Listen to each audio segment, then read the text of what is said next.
So then we are back with more understandings from the Renewed Covenant. This is from the Aramaic English translation of the word.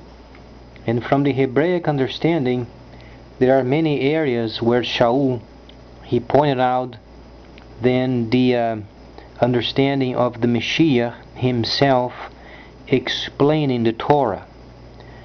The area that we are most involved with regarding the renewed covenant is then the guidelines given by Shaul himself. There is, however, the Greco-Roman translation very wrongly translated. So then we must be smart and very capable of translating properly what the Creator then gave to us. So then in 2 Corinthians 8 verse 9 states, "For you know of the great leadership of Yahweh Yeshua, the Mashiyach, who when he was anointed has absolutely nothing to do with the rich or riches." This was concocted theory later. They want to make it a prosperity gospel, and they decided to make this wrong and false Mashiyach as a person that would be giving riches. The original manuscript has to do with anointing. It is anointing. He himself gave up his own anointing. What he meant was he gave up his own presence of the Creator in himself, so then he would be given over by death on a stake, and then he would then invite the nearing line. That's what the understanding this area means. It has nothing to do with riches. Then later he states, "For your sakes then he became without anointing." This understanding, it is related when he was then on a stake. So then we understand from where he's coming from. Shaul is explaining the area of the anointing related with the set-apart believers. Because first he came to bring the first anointing of the second service related with the set-apart believers.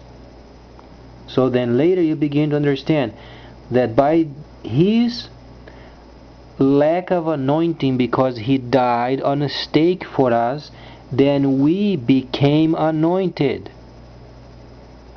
He was the anointed one, and we became the anointed people of the Mashiyach. Has no relation with being rich or riches of this world. In fact, is the contrary when a person begins to understand then the purpose of the Mashiyach. Later he states then, when he was then anointed for your sakes, he became then a person without anointing on our behalf.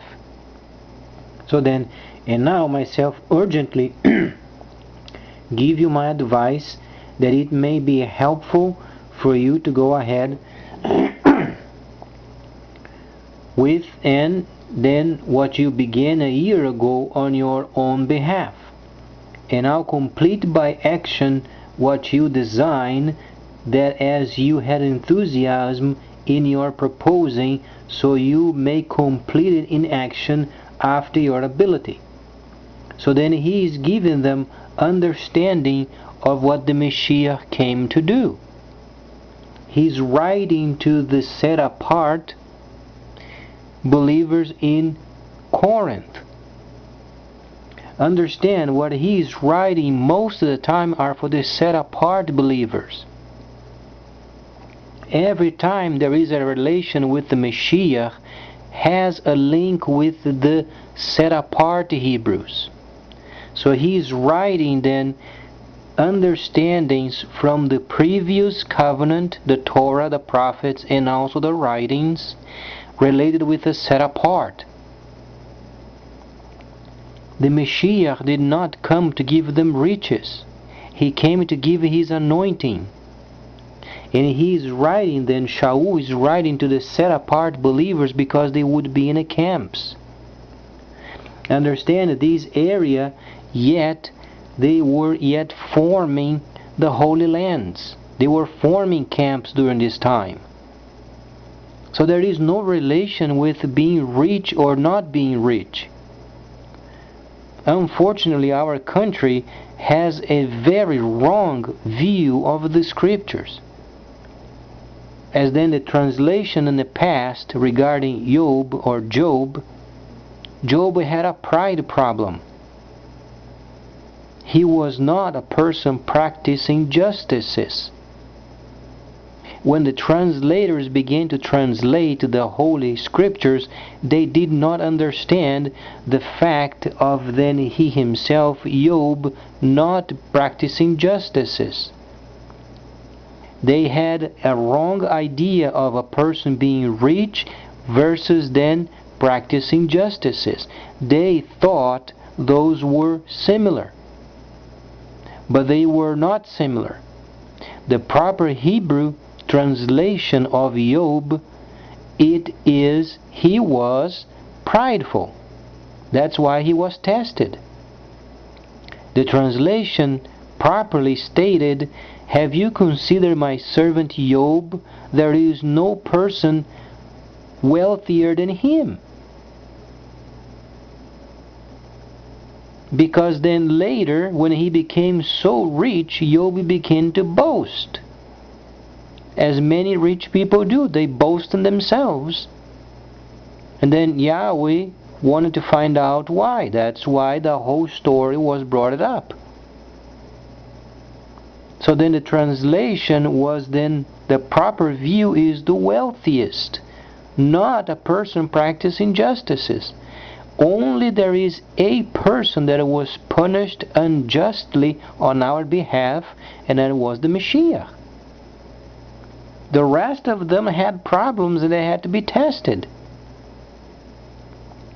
So then when we read the understanding from the 2 Corinthians, the 8th chapter and the 9th verse, has no relation with riches. He's simply expounding the Torah and the understandings of the Torah, and then he is explaining to the set-apart believers. The set-apart are the Hebrews from the time of Moshe, from the lineage of the Hebrews. So while there is a transition going on from the first service and the second service, what went on was then Shaul was explaining what the Messiah did for them first, and then afterwards the Gentiles. So when you read, the understanding of riches has no relation with it. Has to do with the anointing. He was the anointed one. So then when you read the understanding from the 8th chapter and the 9th verse, then you begin to understand later what he was then explaining. So then later you begin to understand, then, but that you may be on equality at the present time, and that your abundance may be then given to those who are outside of the camp. What he's simply saying is this: they would be endowed with the power from on high, from Ruach HaKodesh. But the coming of Ruach HaKodesh in their lives was because the Mashiyach had to empty himself from the anointing on behalf of the set apart. So that's why then he became unanointed when he died on a stake. He was tried, he was persecuted, and he died on a stake, and then he gave his anointing so his people would continue then through the second service. So then the line comes from Moshe, and then he brought the people out of Egypt, and then through mighty signs and wonders he came with them, and then the mighty hand of Yahweh was with Moshe. They went through the Red Sea, the ocean, then he brought the people near the mountain, and the nearing understanding became evident. From there, the laws then were given and they started the first service. Later, they went to the Promised Land. They simply had to transfer the tabernacle onto the Promised Land. And there they trained for more than 1,000 years. So then when the Mashiyach came, he brought the first anointing for the second service. So then the model from Moshe, they came with the tabernacle and then went to the Promised Land, would be the model of the holy lands around the world. That's what people then understand as church, but church does not exist. The church that they concocted or they made it up was the second service. And then the Gentiles, they would be shepherded by then those camps. Plain and simple. So then when people they read the understandings from 1 Corinthians, 2 Corinthians, and then the Galatians, the Ephesians, and then those places were then holy camps. And every time Shaul then he makes a reference of the Holy Torah, he is simply delegating authority. So then those set apart Hebrews would be in their camps, and then they would be practicing the second service, receiving the anointing from Ruach HaKodesh in the presence of the Creator Himself, and they would be then ministering to the people outside. There is no church outside the camp. These wordings used regarding riches and regarding then prosperity, those were pagan analogies that were mixed with the Holy Scriptures. What went on was then later, when the Greco-Romans they scoundrelized the Scriptures, they want to make making themselves important, and they began to simply lie regarding these areas, stating that a person would be then rich if a person had the Mashiyach. But there is no relation with riches. In this particular case, understanding the anointing delegated to the set-apart believers or the Hebrews, they would be in their camps. It does not mean that a person would not become rich. That's not the point. The point is understanding what the Mashiyach did first for the set-apart believers. They would be in their camps, forming camps around the world and ministering them to the Gentiles. So then, when the Gentiles would then do and be obedient to what then the camp or the camps would give them to do, then they would prosper. But it does not mean riches regarding what Shaul is stating, because we then are dependent upon the people of the camp. That's why he made his own people, the set-apart Hebrews, shepherds of the Gentiles. So these scandalized scriptures, please be very cautious, because you must get these Aramaic or Hebraic understanding, yet it must be filtered, because there is no relation with riches. In fact, any person going to those establishments, if they do not point people to the camps of the Hebrews, then they are not saved. Should never be listened. Never listen to any person that does not speak the Mashiyach is Yahweh Yeshua. Means Yeshua in Hebraic understanding means salvation. Yahweh is our salvation. Yahweh is the Creator. Any other name is not valid. And these names should be then maintained and ministered in each camp of the Hebrews. And what is a camp? Camp is the understanding of the Promised Land. When then the Creator promised Abraham, He promised from the Euphrates to the Nile, those are rivers, they would be the delineation of the land of Israel. Later then, with the tabernacle simply was a transfer on the land, then the whole setup became going around the world forming holy lands and practicing the second service. And this is the very area that then the Hebrews they neglected for many centuries. To be precise, ever since 1009. Because in 1009, what went on was the tomb from where the Mashiyach came from, when he came from the dead or from the inferno, then the tomb was destroyed. So then during that time there were nearly no camps around. So then came the false church. Never existed. It was concocted. So then Nehushtan or Satan went to prison, and there is the facet of the destroyer went to prison. However, the facet of the deceiver had taken over the nearing line, because the nearing line then Satan's world came in Shavuot. So then you begin to understand there is no church outside of the camps. And then you may ask, what are the camps then? The camps are returning, as people are then encouraging the saved Hebrew brothers in the Mashiyach to return to their camps, because the Yahweh the Creator has set a time limit within His prophecies. So then please don't listen to any of those people that they go out from those establishments over there, that they are not linked with the camp of the Hebrews. If you listen to them, you are going to be involved in a false anointing. It's absolutely wrong. So then the proper understanding is this.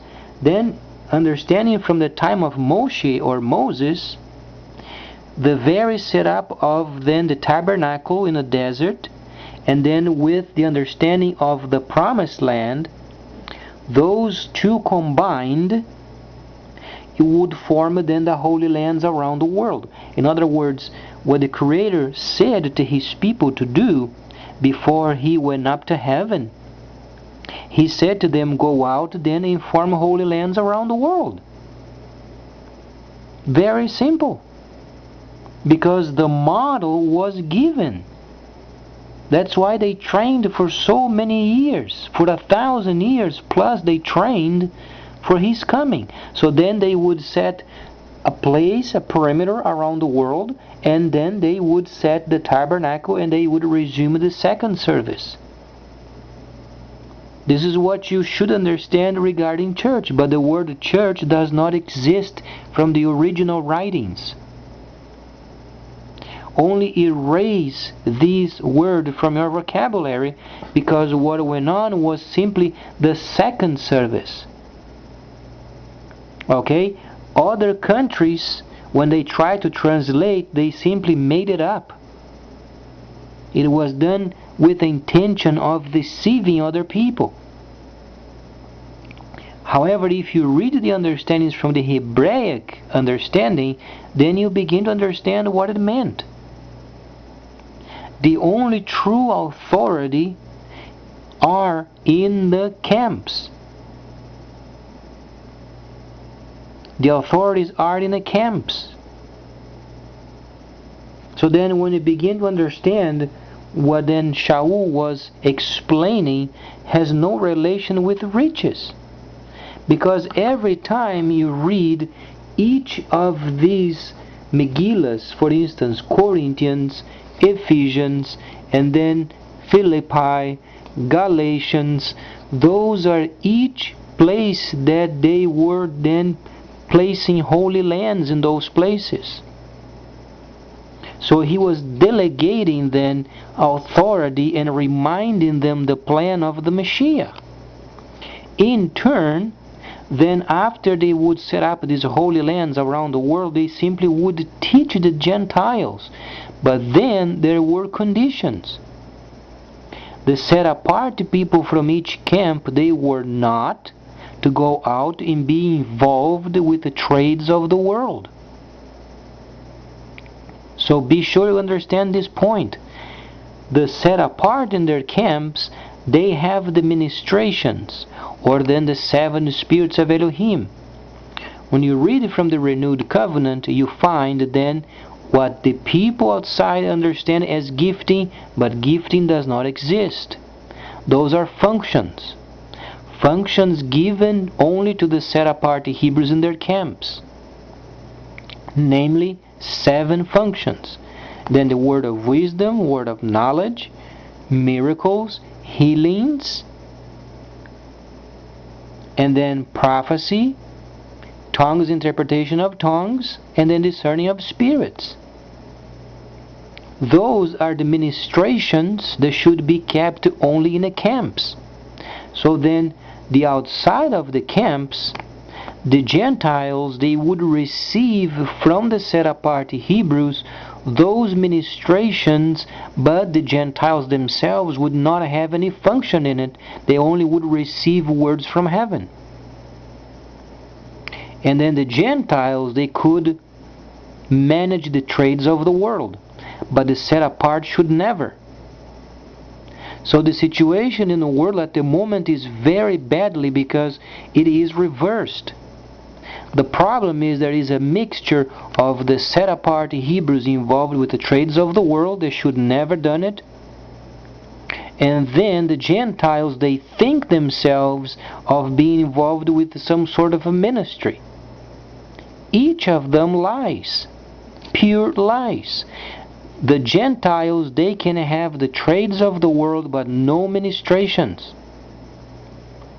The set-apart Hebrews, they have the ministrations, but they must not involve themselves with the trades of the world. These are the conditions. And both sides are doing wrong. That's why then the world is in such a bad shape. But then understand the deceit of the spirit of time is ending, because people are understanding that the real church does not exist. The word church, it is related with the second service of the tabernacle of the Hebrews.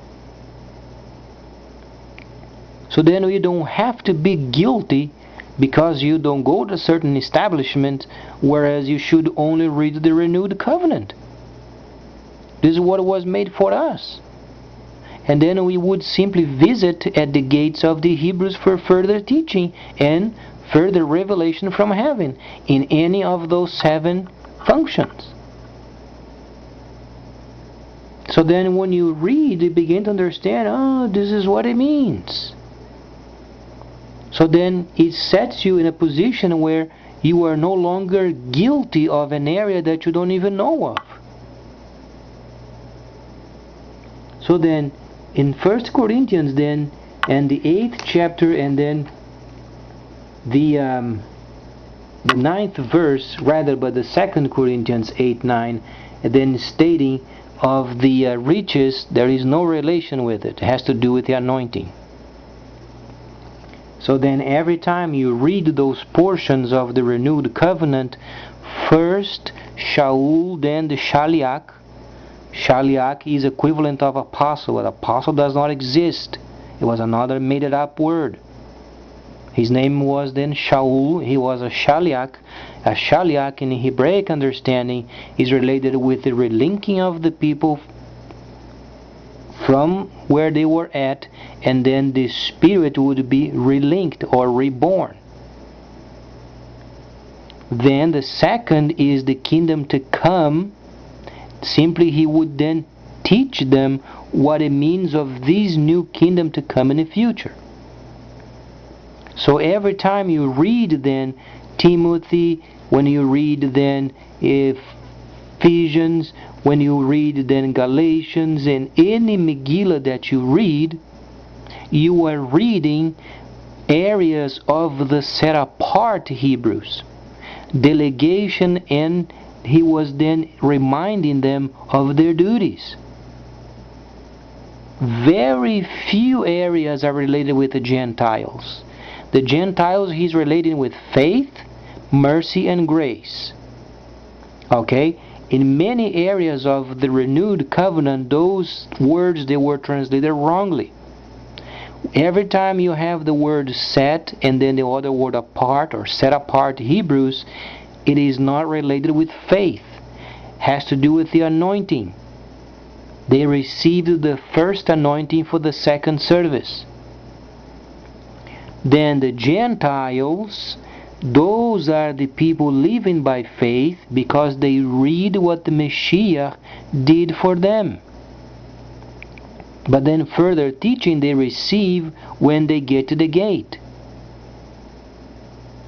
So then, no person should be ever again deceived, think you have to do so much to be rich, otherwise God is not with you. It has nothing to do with it. It has to do with the anointing. And in fact, those who would be anointed, then they would be persecuted. So there is a balance that takes place, so then the kingdom can be shown. Neither being absolutely in poverty, neither being absolutely rich. But then Yahweh is the very person that makes the person and makes the path, so then people can observe what He did for the people. And this is what He's reminding then the set apart Hebrews in Corinth. He's reminding them of what the Mashiyach did for them. The Mashiyach came and He lived a righteous, shouldn't use the word righteous, but He lived a justly life. So then He emptied Himself of His anointing, of His presence, of the Creator Himself. And He died on a stake, so then the presence that He gave it away then would be given to the set apart Hebrews, and then obviously they would go around the world forming holy lands, maintaining His presence. So then it is unraveled. People understand much more. Please stay tuned.